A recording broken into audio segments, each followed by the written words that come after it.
Direktur Eksekutif Carta Politika Yunarto Wijaya menilai langkah Partai Nasdem mendeklarasikan Anies Baswedan sebagai kandidat calon presiden seharusnya terjadi alasan Presiden Joko Widodo mencopot menteri-menteri asal Partai Restorasi itu.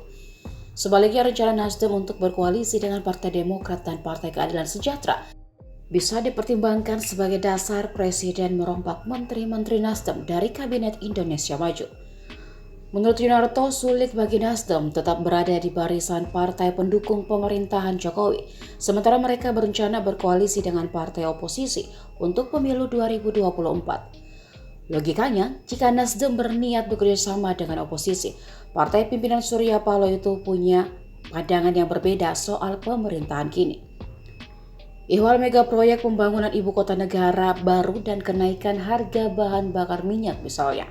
Pandangan pemerintah dengan Demokrat dan PKS amat berbeda terkait ini. Nasdem dinilai sulit menempatkan diri jika pada saat bersamaan mereka bermain di dua kaki, menjadi bagian dari pendukung pemerintahan sekaligus punya rencana berbesar dengan partai koalisi. Bagaimana mungkin Nasdem bisa mengatakan platformnya tetap sama dengan pemerintah ketika mereka berencana berkoalisi dengan dua partai yang dalam beberapa kebijakan strategis punya pandangan jelas berbeda, ujar Yunarto. Apalagi kata Yunarto, Nasdem, Demokrat dan PKS mengusung nama koalisi perubahan untuk kongsi mereka.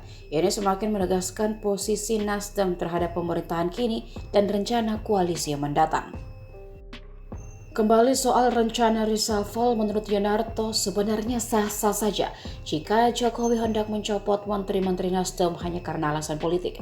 Dia mengatakan perombakan kabinet sepenuhnya wewenang presiden. Namun demikian, alangkah baiknya jika reshuffle juga menimbang kinerja para menteri. Seyogianya reshuffle dijadikan momen bagi presiden mengevaluasi para pembantunya di kabinet yang punya kinerja buruk terlepas dari apapun partai politiknya. Bersamaan dengan itu, lanjut Yunarto, parpol yang mengkritisi kinerja Menteri Jokowi hendaknya tak hanya lantang bicara soal perbedaan politik saja, namun juga disertai dengan data dan bukti.